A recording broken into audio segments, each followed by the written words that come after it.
Hello అండి. తక్కువ జీతం వచ్చేవాళ్ళు కానీ, ఎక్కువ జీతం వచ్చేవాళ్ళు కానీ, ఒక్కోసారి పొదుపు చేయాలంటే పాసిబుల్ అవ్వదు. అది దానికోసం రకరకాల కారణాలు ఉండొచ్చు. ఒక్కోసారి ఎంత వాళ్ళు ట్రై చేసినా కూడా కుదరకపోవచ్చు. అలాంటి వారు మరి ఎలా పొదుపు చేయాలి? అలాగే 20,000 జీతం వచ్చేవాళ్ళు నెలకి రూ. 4,000 ఎలా సేవ్ చేయాలి? వాళ్ళు ఎక్కడెక్కడ ఎలాంటి ఖర్చులు తగ్గించుకుంటే రూ. 4,000 సేవ్ చేయగలుగుతారు?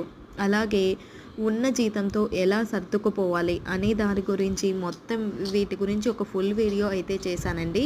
ఆ వీడియోని రీసెంట్‌గా అప్లోడ్ చేశాను. అలాగే రిలేటెడ్ వీడియోలో ఆ ఫుల్ వీడియోని ఇస్తాను. డిస్క్రిప్షన్‌లో కూడా లింక్ కూడా ఇస్తాను. ఎవరైనా ఇంట్రెస్ట్ ఉంటే ఆ వీడియో చూడాలని ఆ లింక్‌ని క్లిక్ చేసి మీరు చూడొచ్చు. లేకుంటే మన ఛానల్‌లోకెళ్ళైనా చూడొచ్చు.